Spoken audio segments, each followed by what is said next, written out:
Actuellement, dans l'église adventiste, les pasteurs Secaïra et Wieland prétendent enseigner à nouveau le message de 1888, mais ce qu'ils enseignent n'est pas le message de 1888. C'est une dangereuse contrefaçon qui contredit la Bible et l'esprit de prophétie d'Ellen White. Les faux enseignements erronés des pasteurs Secaïra et Wieland sapent la base même de l'Évangile. Voici un exemple bien concret. Voici ce qu'on peut lire en page 2 du rapport par frère Wieland de la rencontre du comité d'études du message de 1888 avec Hope International et Heartland Institute à Loma Linda. Ce rapport se trouve dans le dossier concernant les rapports comité du message de 1888 Heartland Hope International. Frère Secaïra répond qu'il redéfinit seulement la substitution. Ce ne fut pas à notre place que Christ mourut, mais comme nous.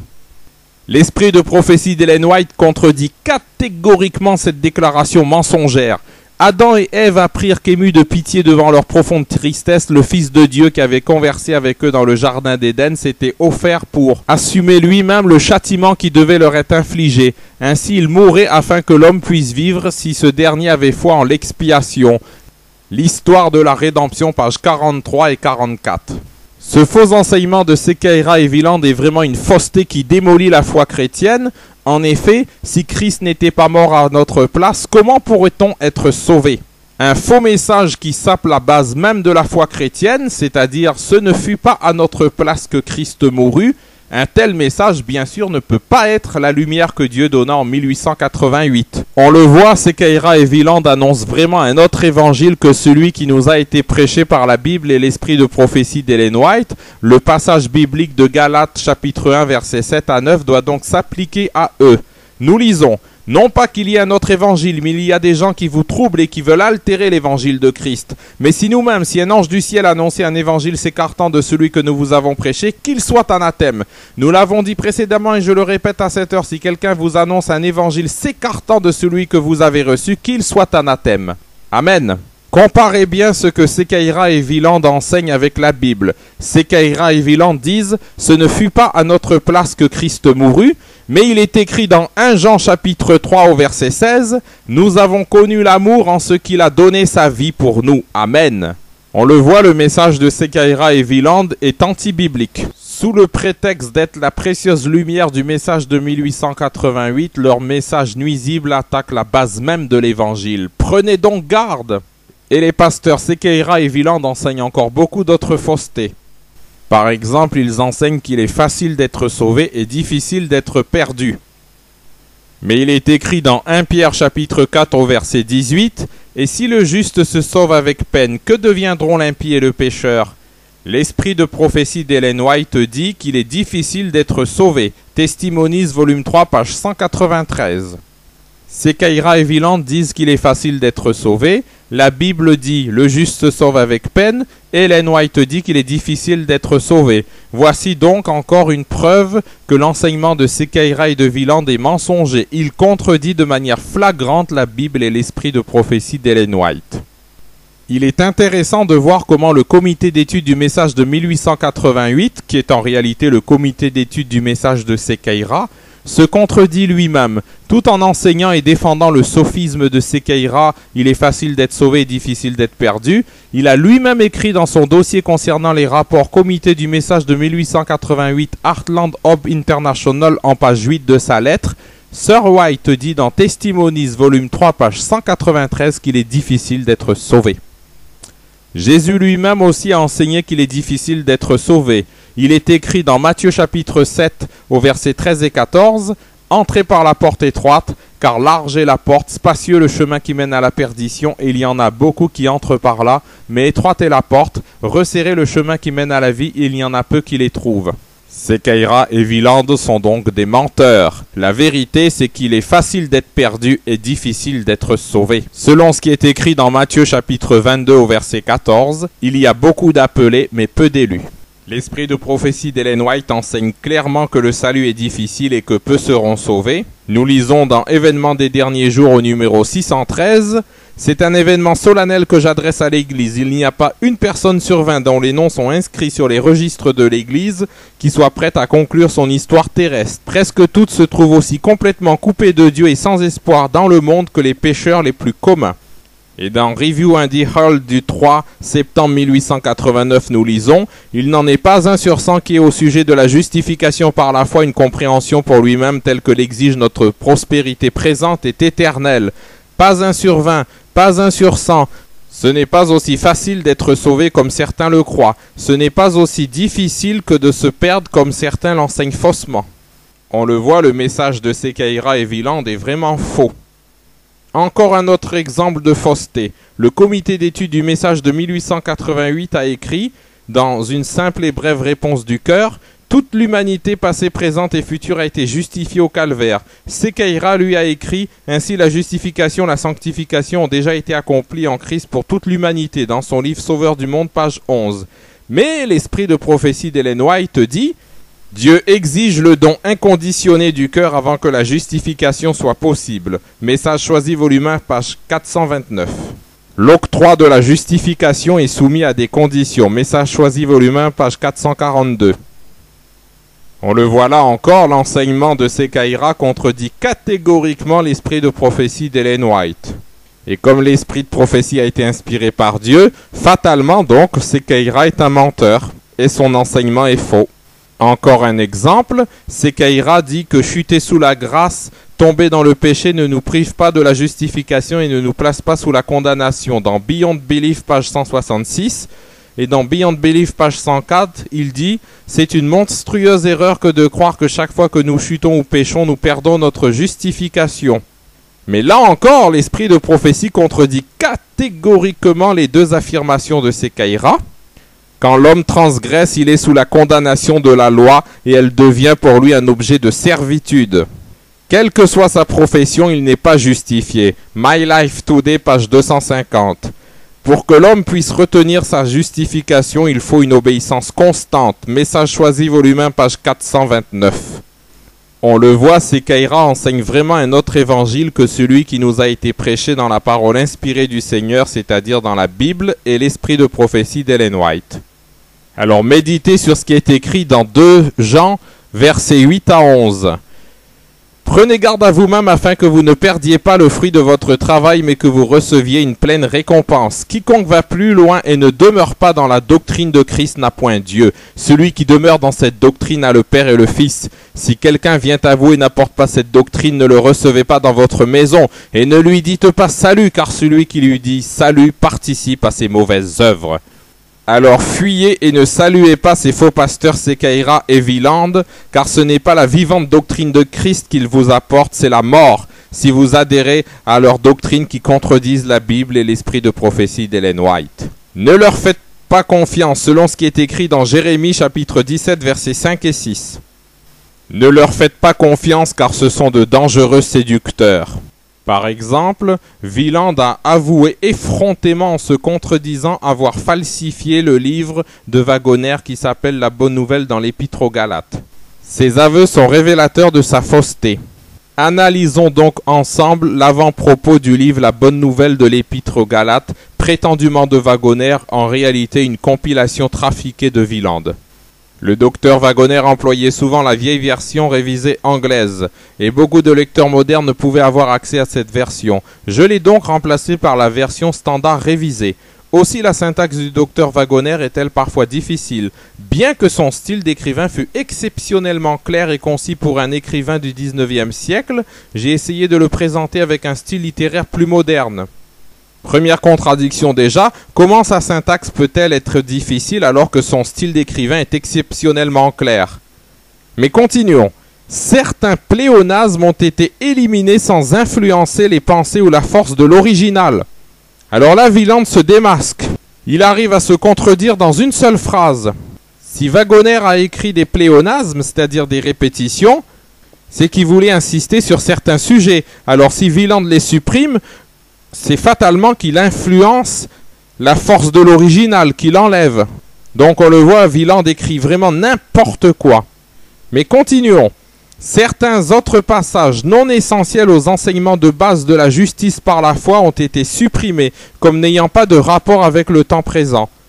Là, Wieland vient d'avouer qu'il a supprimé certains passages, selon son propre gré. C'est donc un dangereux manipulateur et un falsificateur. Si vraiment il prétendait transmettre les écrits de Wagoner, il n'avait pas y apporté la moindre modification. Mais continuons.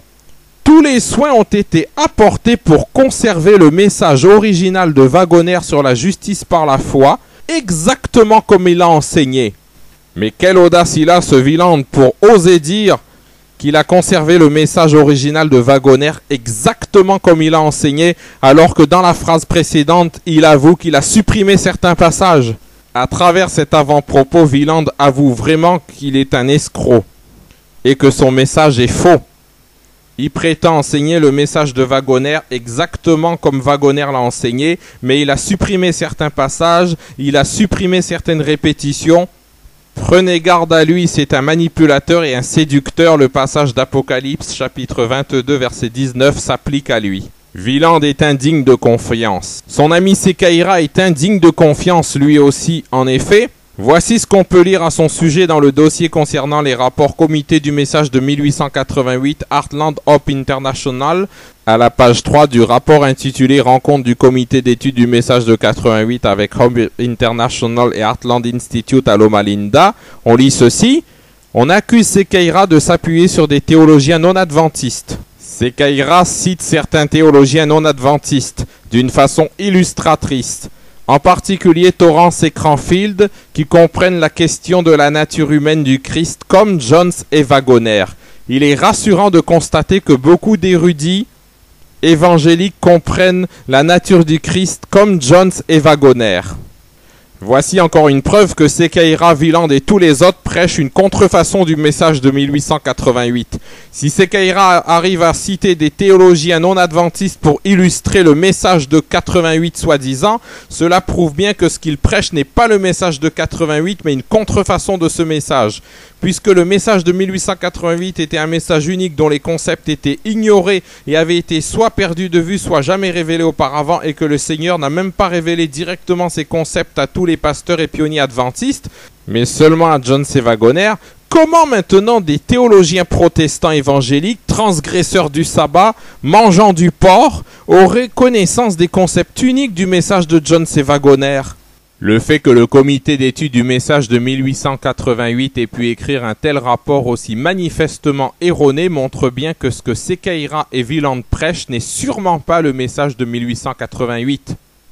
En effet, l'esprit de prophétie d'Ellen White dit ceci dans Message choisi, volume 2, page 425. « Aucun compromis n'est permis avec ceux qui annulent la loi de Dieu. Il n'est pas prudent de leur demander conseil. Notre témoignage ne doit pas faiblir. Donc les pasteurs évangéliques ne peuvent nous apporter la vérité de la part de Dieu. Ils sont dans les ténèbres. » Dans Spiritual Gift, volume 1, page 190, Ellen White a aussi dit « Depuis 1844, les églises évangéliques sont remplies de l'esprit de Satan et les prières des membres de ces églises sont une abomination aux yeux de Dieu. » Il est donc impossible que des pasteurs évangéliques qui sont en abomination aux yeux de Dieu, comme le dit Proverbe chapitre 28 verset 9, puissent comprendre la vérité. En écrivant cela, Secaïra et Wieland montrent leur fausseté. Ils montrent que eux aussi sont des pasteurs œcuméniques en réalité. Si les pasteurs évangéliques arrivent à comprendre les choses comme eux, c'est la preuve que Secaïra et Wieland sont eux non plus pas dans la vérité. Bien que se revendiquant de la tradition adventiste de 1888, en réalité les pasteurs Secaïra et Wieland sont des pasteurs œcuméniques qui prêchent comme leurs amis évangéliques un message où il est facile d'être sauvé, où la grâce est à bon marché, où la justification est déjà définitivement acquise. En bref, les pasteurs Secaïra et Wieland prêchent les faussetés du protestantisme évangélique moderne. Encore un exemple, Secaïra a écrit dans Beyond Belief, page 8, « Dieu a sauvé effectivement et inconditionnellement toute l'humanité à la croix. L'esprit de prophétie d'Ellen White dit « Ne laissez personne dire qu'il n'y a pas de condition pour le salut. » Manuscrit Prelise, volume 13, page 22. La Bible enseigne clairement qu'il y a des conditions pour le salut. Il est écrit « Celui qui persévérera jusqu'à la fin sera sauvé. » Matthieu chapitre 24, verset 13. Jésus a dit « Si tu veux entrer dans la vie, observe les commandements. » Matthieu chapitre 19, verset 17. Donc une condition, observe les commandements. Et la preuve que toute l'humanité n'a pas été sauvée effectivement et inconditionnellement à la croix, c'est qu'une multitude aussi nombreuse que le sable de la mer va aller en enfer. Voir le chapitre 42 de la tragédie des siècles. On le voit, Secaïra enseigne vraiment le mensonge. Il confond le fait que Christ est mort pour tous les hommes avec l'illusion que Christ ait sauvé tous les hommes. Encore un autre exemple de fausseté, Secaïra enseigne dans son livre Hebrews à la page 93 que l'enlèvement et l'effacement des péchés a lieu à la croix. L'apôtre Pierre contredit cet enseignement. Repentez-vous donc et convertissez-vous pour que vos péchés soient effacés, afin que des temps de rafraîchissement viennent de la part du Seigneur. Actes chapitre 3 verset 19. Encore un exemple, dans son livre Beyond Belief à la page 91, Secaïra dit que le salut ne dépend pas le moins du monde de notre comportement. Mais il est écrit, si tu veux entrer dans la vie, observe les commandements. Matthieu chapitre 19 verset 17. L'âme qui pêche, c'est celle qui mourra. Ézéchiel chapitre 18 verset 4. Le salaire du péché, c'est la mort. Romains chapitre 6 verset 23. On le voit, Secaïra est un grand menteur qui contredit les déclarations des Écritures. Encore un exemple. En utilisant des expressions difficiles à comprendre, Secaïra a écrit dans Beyond Belief, page 32, « L'œuvre subjective de la justice impartie, c'est-à-dire la sanctification, ne contribue en aucune façon à notre qualification pour le ciel. » Mais il est écrit dans Hébreux chapitre 12 au verset 14, « Recherchez la sanctification sans laquelle personne ne verra le Seigneur. » Encore un autre exemple de fausseté des Secaïra et Wieland au sujet des deux Adams. Le concept des deux Adams mène les partisans de Secaïra à croire ce que Wieland lui-même a déclaré, comme le monde entier a péché en Adam, le monde entier obéit en Jésus-Christ. Il suffit de regarder le monde autour de nous pour s'apercevoir de la fausseté de cette croyance. Jésus lui-même a dit des propos à l'opposé de cette croyance. Quand le Fils de l'homme viendra, trouvera-t-il la foi sur la terre? Luc chapitre 18 verset 8. L'esprit de prophétie dit, quand un homme ou une femme s'imagine voir des choses qui n'existent pas, comme par exemple le monde entier obéit en Jésus-Christ, c'est que ses facultés mentales sont malades. Il est grisé par ses illusions aussi réellement qu'un alcoolique finit par être intoxiqué par l'usage des boissons alcoolisées. Il y a inspiration, mais celle-ci n'est pas d'origine divine. Évangélisé, pages 546 et 547. Et Wieland prêche vraiment des illusions qui n'existent pas. En effet, dans son livre La repentance collective à la page 179, nous lisons ceci. Que pense Christ aujourd'hui de la dénomination organisée des adventistes du 7e jour?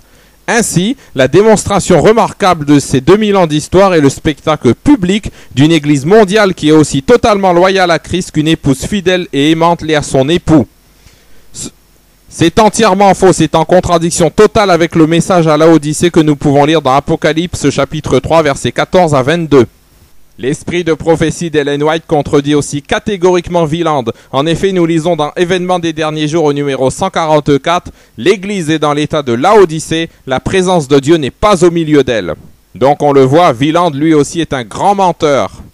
Toujours dans le livre La repentance collective à la page 48, Wieland a dit aussi « Pour une fois, l'histoire du peuple de Dieu ne se répétera pas. » Mais l'esprit de prophétie dit dans la tragédie des siècles à la page 496 « L'histoire de l'ancien Israël est une image frappante de celle des adventistes. » Wieland enseigne aussi la repentance collective, c'est-à-dire que l'ensemble du corps de l'Église doit d'abord se repentir collectivement du rejet du message de 88 à Minneapolis, avant que le Seigneur envoie à nouveau ce message. Mais l'esprit de prophétie dit, attendons-nous que l'Église entière se réveille, ce temps ne viendra jamais. Il y a dans l'Église des inconvertis qui ne participeront pas des prières ferventes et victorieuses. Cette œuvre doit être entreprise par chaque individu. Message choisi, volume 1, page 142.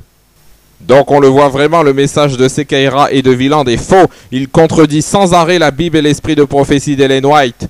En plus, quand il s'appuie sur des théologiens évangéliques, alors que Dieu rejette les églises qui adorent le dimanche, et que Dieu, dans l'esprit de prophétie d'Ellen White, rejette catégoriquement la théologie comme servant seulement à obscurcir les desseins de Dieu par des discours sans discernement, comme on peut le lire dans Rayon de santé, page 264, on voit vraiment que les pasteurs Secaïra et Wieland ne sont pas envoyés par Dieu, mais qu'ils prêchent les séductions du diable. N'oubliez pas, Dieu veut que la vérité soit au fond du cœur selon Psaume 51, verset 8. On ne peut se permettre une erreur dans les questions spirituelles, c'est une question de vie ou de mort. Message choisi, volume 1, page 115. À moins d'accepter la vérité telle qu'elle est en Jésus, on ne peut entrer au ciel. Témoignage pour l'Église, volume 3, page 302. On doit rejeter catégoriquement le message de Secaïra et de Wieland et rompre tout contact avec eux. Selon 2 Jean, versets 8 à 11, et selon ce qui est dit dans Jésus-Christ, page 302, on ne doit pas transiger avec l'erreur. Dieu, dans Jude, verset 3, nous exhorte à combattre pour la foi qui a été transmise au sein une fois pour toutes. Amen.